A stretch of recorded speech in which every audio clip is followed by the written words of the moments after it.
ನಮಸ್ಕಾರ ಸ್ನೇಹಿತರೆ, ನಮ್ಮ ನಂಬಿಕೆಗೆ ಸ್ವಾಗತ ಸುಸ್ವಾಗತ. ಸ್ನೇಹಿತರೆ, 64 ವಿದ್ಯೆಗಳ ಪೈಕಿ ಒಂದು ಅಂದರೆ ಅದು ಇಂದ್ರಜಾಲ. ಇದನ್ನ ಕಣ್ಣು ಕಟ್ಟು ವಿದ್ಯೆ ಎಂದು ಕರೆಯಲಾಗುತ್ತೆ. ಇಂದಿಗೂ ಸೋಜಿಗವನ್ನ ಸೃಷ್ಟಿಸುವ ಈ ಕಲೆಯ ಹಿಂದೆ ನಾನಾ ಅಂತೆ ಕಂತೆಗಳಿವೆ. ಜನರನ್ನ ಮೋಸಗೊಳಿಸುವ ಹುನ್ನಾರವೂ ನಡೆಯುತ್ತಲೇ ಇದೆ. ಆದರೆ ಇಂದಿಗೂ ಈ ಮಾಯಾಜಾಲ ವಿದ್ಯೆಯನ್ನ ಬಯಲಿಗೆಳೆಯೋಕೆ ಯಾರಿಂದಲೂ ಸಾಧ್ಯವೇ ಆಗಿಲ್ಲ ಅನ್ನೋದು ನಿಜಕ್ಕೂ ಅಚ್ಚರಿಯೇ.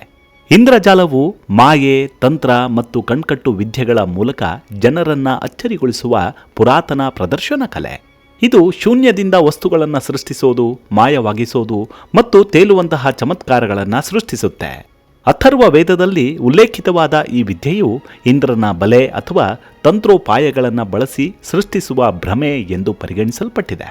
ಇಂದಿಗೂ ನಿಗೂಢವಾಗಿರುವ ಈ ವಿದ್ಯೆಯ ಕುರಿತಾದ ಕೆಲವೊಂದಷ್ಟು ನಿಗೂಢವಾದ ಕಥಾನಕಗಳಿವೆ.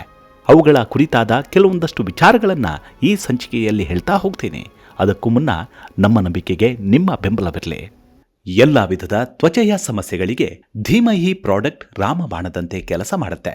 ಕೇವಲ 3 ದಿನದಲ್ಲೇ ವ್ಯತ್ಯಾಸ ನೋಡ್ತೀರಾ. ಯಾವುದೇ ಅಡ್ಡ ಪರಿಣಾಮಗಳಿಲ್ಲ. ಕೆಮಿಕಲ್ ರಹಿತವಾದ 16 ನೈಸರ್ಗಿಕ ಪದಾರ್ಥಗಳ ಮಿಶ್ರಣದಿಂದ ತಯಾರಾದ 100% ಆರ್ಗ್ಯಾನಿಕ್ ಧೀಮಹಿ ಪ್ರಾಡಕ್ಟ್. ಹೆಚ್ಚಿನ ಮಾಹಿತಿಗಾಗಿ ಕೆಳಕಂಡ ದೂರವಾಣಿಗೆ ಸಂಪರ್ಕಿಸಿ. ಸ್ನೇಹಿತರೆ, ಸಂಸ್ಕೃತದಲ್ಲಿ ಇಂದ್ರಜಾಲ ಎಂದರೆ ಇಂದ್ರನ ಬಲೆ ಅಥವಾ ಮಾಯಾಜಾಲ ಎಂದರ್ಥ. ಇದು ಕಣ್ಕಟ್ಟು ಮತ್ತು ಮಂತ್ರವಿದ್ಯೆಗಳಿಗೆ ಸಂಬಂಧಿಸಿರುವಂಥದ್ದು. ಜಾದೂಗಾರರು ಬಳಸುವ ಮಾಯಾ ವಿದ್ಯೆಗಳೇ ಇಂದ್ರಜಾಲ. ಇದರಲ್ಲಿ ವಸ್ತುವನ್ನ ಮಾಯವಾಗಿಸೋದು, ಗಾಳಿಯಲ್ಲಿ ತೇಲಿಸೋದು ಮುಂತಾದ ಕಲೆಗಳು ಸೇರಿವೆ. ಇಂದ್ರಜಾಲವು ಮಹೇಂದ್ರಜಾಲ, ಯಕ್ಷಿಣಿ ವಿದ್ಯೆ, ಸಂಮೋಹನ ಮತ್ತು ವಶೀಕರಣದಂತಹ ವಿವಿಧ ಉಪ ಪ್ರಕಾರಗಳನ್ನು ಒಳಗೊಂಡಿದೆ. ವೇದಗಳ ಕಾಲದಿಂದಲೂ ಅಸ್ತಿತ್ವದಲ್ಲಿರುವ ನಿಗೂಢ ವಿದ್ಯೆ. ಅಥರ್ವ ವೇದದಲ್ಲಿ ಇದರ ಬಗ್ಗೆ ವಿಸ್ತಾರವಾದ ವಿವರಣೆ ಸಿಗುತ್ತೆ. ಇದು ಕೇವಲ ಮನೋರಂಜನೆಯಲ್ಲದೆ ತಾಂತ್ರಿಕ ಕ್ರಿಯೆಗಳಿಗೂ ಬಳಸಲ್ಪಡುತ್ತೆ.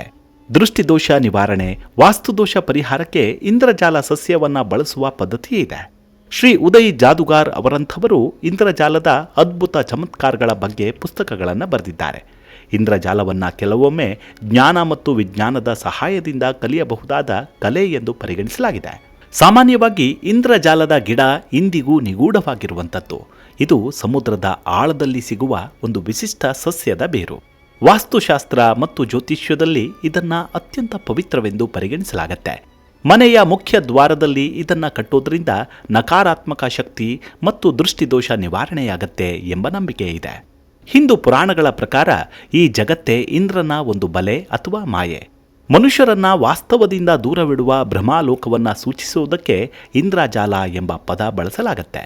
ಹಳೆಯ ಕಾಲದಲ್ಲಿ ಮಾಟ ಮಂತ್ರ ಅಥವಾ ಅದೃಶ್ಯ ಶಕ್ತಿಗಳನ್ನು ಮಣಿಸುವ ತಂತ್ರವನ್ನು ಇಂದ್ರಜಾಲ ವಿದ್ಯೆ ಎಂದು ಕರೆಯಲಾಗ್ತಿತ್ತು. ಈ ಇಂದ್ರಜಾಲಕ್ಕೆ ಸಂಬಂಧಿಸಿದ ಕಥೆಯೊಂದಿದೆ. ಒಂದು ಊರಲ್ಲಿ ವಿಷ್ಣು ಎಂಬ ಜಾದುಗಾರನಿದ್ದ. ಆತ ತನ್ನ ಇಂದ್ರಜಾಲ ಕಲೆಗಾಗಿ ಬಹಳ ಪ್ರಸಿದ್ಧನಾಗಿದ್ದ. ಜನರು ಅವನ ಪ್ರದರ್ಶನವನ್ನು ನೋಡಲು ದೂರದಿಂದ ಬರ್ತಿದ್ರು. ಒಂದು ದಿನ ಆ ಊರಿನ ರಾಜನು ಅವನನ್ನ ಅರಮನೆಗೆ ಕರೆಸಿಕೊಂಡ. ನಿನ್ನ ಇಂದ್ರಜಾಲದ ಶಕ್ತಿ ಎಷ್ಟಿದೆ ಪ್ರದರ್ಶಿಸು ಎಂದ. ಆಗ ವಿಷ್ಣು ಮಂದಸ್ಮಿತದಿಂದ ಹೇಳಿದ, ಮಹಾರಾಜ, ನಾನು ತೋರಿಸುವುದು ಕಣ್ಣುಗಳಿಗೆ ಮಾತ್ರ ಮಾಯೆ. ನಿಜವಾಗಿ ಶಕ್ತಿ ಮನಸ್ಸಿನಲ್ಲಿದೆ ಎಂದವನೇ ಒಂದು ಖಾಲಿ ಮಡಕೆಯನ್ನ ತೋರಿಸಿದ. ಎಲ್ಲರ ಮುಂದೆಯೇ ಮಂತ್ರ ಜಪಿಸಿದಂತೆ ಕೈ ಚಾಲನೆ ಮಾಡಿದ. ಕ್ಷಣದಲ್ಲೇ ಆ ಮಡಕೆಯಿಂದ ಹೂಗಳು ಸುರಿಯಲು ಆರಂಭಿಸಿದವು. ಎಲ್ಲರೂ ಆಶ್ಚರ್ಯಪಟ್ಟರು. ರಾಜನು ಕೂಡ ಸಂತೋಷದಿಂದ ಬಹುಮಾನವನ್ನು ನೀಡಿದ. ಆದರೆ ಮಾಯಾಕಾರ ವಿಷ್ಣು ಹೇಳಿದ, ಇದು ಕೇವಲ ಕಲೆ.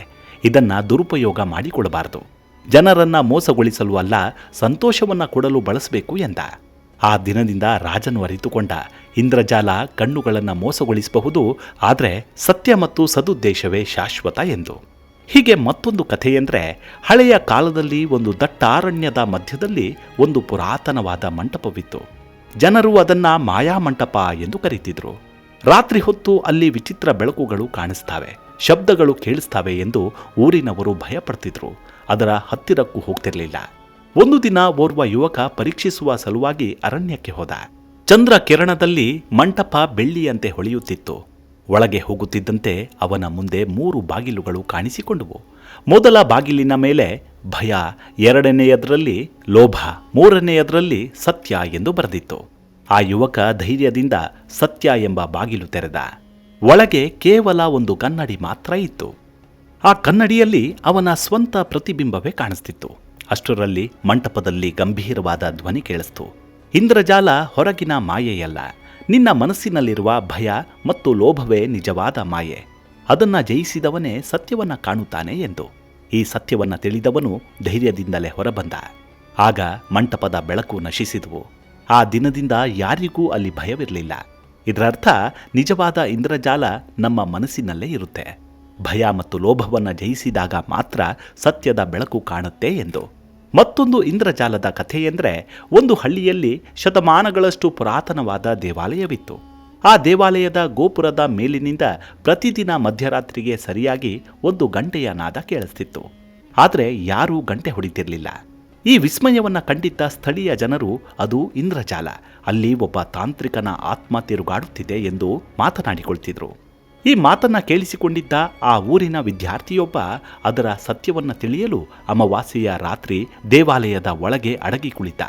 ಗಡಿಯಾರ 12 ಒಡೆಯುತ್ತಿದ್ದಂತೆ ಗಾಳಿ ತೀವ್ರವಾಗಿ ಬೀಸತೊಡಗಿತು. ದೀಪಗಳು ಸ್ವಯಂ ಆರಿದವು. ಆ ಕ್ಷಣದಲ್ಲಿ ಗೋಪುರದ ಮೇಲಿನಿಂದ ಕತ್ತಲೆಯ ನೆರಳು ಇಳಿತು. ಅದು ಮನುಷ್ಯನ ಆಕಾರದಂತೆ ಕಾಣ್ತಿತ್ತು. ಇದನ್ನ ಕಂಡ ವಿದ್ಯಾರ್ಥಿಯ ಹೃದಯ ಜೋರಾಗಿ ಬಡಿದುಕೊಳ್ಳತೊಡಗಿತು. ಆ ನೆರಳು ನಿಧಾನವಾಗಿ ಆ ಬಾಲಕನ ಹತ್ತಿರ ಸಮೀಪಿಸಿತು. ನನ್ನ ರಹಸ್ಯವನ್ನ ಯಾರೋ ಹುಡುಕುತ್ತಿದ್ದಾರೆ ಎಂಬ ಗಂಭೀರವಾದ ಧ್ವನಿ ಕೇಳ್ತು. ಆ ಹುಡುಗ ಧೈರ್ಯದಿಂದ ಹೇಳಿದ, ನೀನು ಯಾರು? ಜನರನ್ನ ಏಕೆ ಭಯಪಡಿಸ್ತೀಯಾ ಎಂದು. ಅಷ್ಟರಲ್ಲಿ ಆ ನೆರಳು ನಗುತ್ತಾ ಹೇಳ್ತು, ನಾನು ಯಾರೂ ಅಲ್ಲ, ನಿಮ್ಮ ಭಯದ ಪ್ರತಿಬಿಂಬ ಮಾತ್ರ ಎಂದು ಹೇಳ್ತು. ಮಿಂಚು ಹೊಳೆಯುತ್ತಿದ್ದಂತೆ ಆ ನೆರಳು ಕೂಡ ಕಣ್ಮರೆಯಾಯಿತು. ಗಾಳಿ ಶಾಂತವಾಯಿತು. ಆ ಹುಡುಗ ಮೇಲಕ್ಕೆ ಹತ್ತಿ ನೋಡಿದಾಗ ಗೋಪುರದಲ್ಲಿ ಹಳೆಯ ಕಂಬಿ ಗಾಳಿಯಿಂದ ಅಲುಗಾಡ್ತಿತ್ತು. ಅದೇ ಗಂಟೆಯ ನಾದಕ್ಕೆ ಕಾರಣವಾಗಿತ್ತು. ಇದನ್ನು ಕಂಡ ಹಳ್ಳಿಯ ಜನಕ್ಕೆ ಅದು ಆತ್ಮವಲ್ಲ, ಪ್ರೇತವಲ್ಲ, ಭಯದ ಇಂದ್ರಜಾಲ ಎಂದು ಅರಿವಾಯಿತು. ಹೀಗೆ ಮತ್ತೊಂದು ಅತ್ಯಂತ ರಹಸ್ಯಮಯ ಇಂದ್ರಜಾಲದ ಕಥೆ ಇದೆ. ಅದು ಕನ್ನಡಿಯೊಳಗಿನ ನೆರಳಿಗೆ ಸಂಬಂಧಿಸಿತು. ಒಂದು ಪಟ್ಟಣದಲ್ಲಿ ಹಳೆಯ ಮನೆ ಇತ್ತು.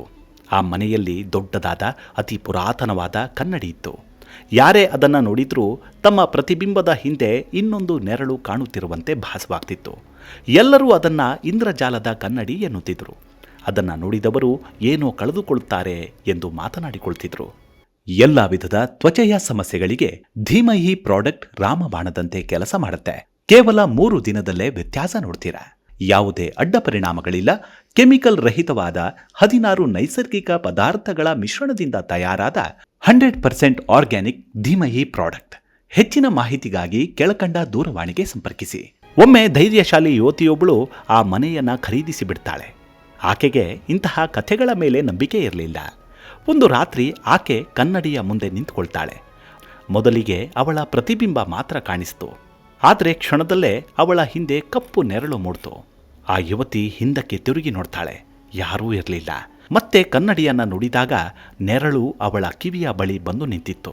ಅಷ್ಟರಲ್ಲಿ ಕನ್ನಡಿಯೊಳಗಿಂದ ನಿಧಾನವಾಗಿ ಧ್ವನಿ ಕೇಳಿಸ್ತು, ನಿನ್ನ ಭಯವನ್ನ ನಾನು ನೋಡುತ್ತಿದ್ದೇನೆ ಎಂದು. ಮೀರಾ ಭಯದಿಂದ ಓಡಲು ಯತ್ನಿಸಿದ್ಲು. ಆದರೆ ಕನ್ನಡಿಯಲ್ಲಿರುವ ಪ್ರತಿಬಿಂಬ ಮಾತ್ರ ಚಲಿಸ್ತಿತ್ತು. ಅಲ್ಲಿ ನಿಜವಾದ ಮೀರಾ ನಿಂತಿದ್ಲು. ಅದೇ ಕೊನೆ. ಆ ಮನೆಯಲ್ಲಿನ ಕನ್ನಡಿಯ ಬಗ್ಗೆ ಯಾರೂ ಮಾತನಾಡಲೇ ಇಲ್ಲ. ಪುರಾತನ ಕಾಲದಲ್ಲಿ ಹಿಮಾಲಯದ ತಳದಲ್ಲಿ ಒಂದು ಗುಪ್ತಾಶ್ರಮವಿತ್ತು. ಅಲ್ಲಿ ತಪಸ್ಸು ಮಾಡುತ್ತಿದ್ದ ಒಬ್ಬ ಮಹಾತಂತ್ರಜ್ಞನಿದ್ದ. ಆತ ಇಂದ್ರಜಾಲದ ಮಂತ್ರಚಕ್ರವನ್ನು ರಚಿಸಿದ್ದ. ಅದು ಸಮಯ, ಸ್ಥಳ, ಮನಸ್ಸು ಎಲ್ಲವನ್ನೂ ವಶಪಡಿಸಿಕೊಳ್ಳುವ ಶಕ್ತಿಯನ್ನು ಹೊಂದಿತ್ತು. ಆ ಮಂತ್ರಚಕ್ರದ ಬಗ್ಗೆ ಒಂದು ನಿಯಮ ಇತ್ತು.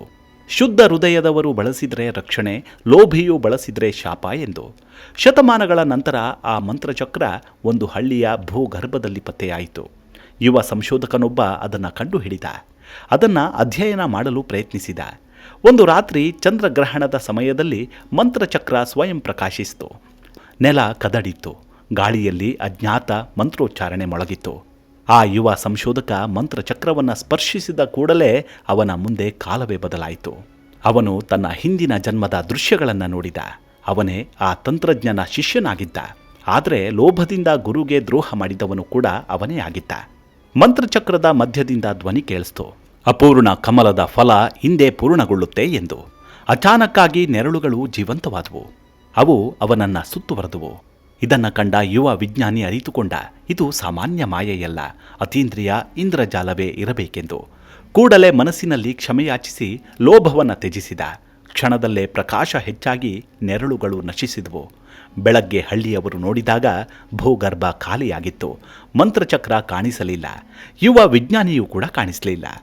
ಆದರೆ ಕೆಲವೊಮ್ಮೆ ಚಂದ್ರಗ್ರಹಣದ ರಾತ್ರಿ ಆ ಸ್ಥಳದಲ್ಲಿ ವೃತ್ತಾಕಾರದ ಬೆಳಕು ಕಾಣಿಸುತ್ತೆ ಎಂದು ಜನರು ನಂಬ್ತಾರೆ. ಇದು ಎಷ್ಟು ಸತ್ಯವೋ ಎಷ್ಟು ಮಿಥ್ಯವೋ ಬಲ್ಲವರೇ ಬಲ್ಲರು ಇಂದ್ರಜಾಲದ ಮಹಿಮೆಯ ಅನ್ನೋದೇ ಸತ್ಯ. ಅಂತೂ ನಮ್ಮ ಭಾರತೀಯ ರಹಸ್ಯಮಯ ವಿದ್ಯೆಗಳಲ್ಲಿ ಇಂದಿಗೂ ಮೂಕರನ್ನಾಗಿಸುವ ಕಲೆಗಳಲ್ಲಿ ಮುಂದು ಈ ಇಂದ್ರಜಾಲ. ಇವಿಷ್ಟು ಇಂದ್ರಜಾಲದ ಕುರಿತಾದ ಸಣ್ಣದಾದ ಮಾಹಿತಿ. ಮುಂದಿನ ಸಂಚಿಕೆಯಲ್ಲಿ ಮತ್ತೆ ಸಿಗೋಣ. ಅಲ್ಲಿವರೆಗೂ ನಿಮ್ಮ ಆರೋಗ್ಯದ ಕಡೆ ಗಮನವಿರಲಿ. Take care. ನಮಸ್ಕಾರ.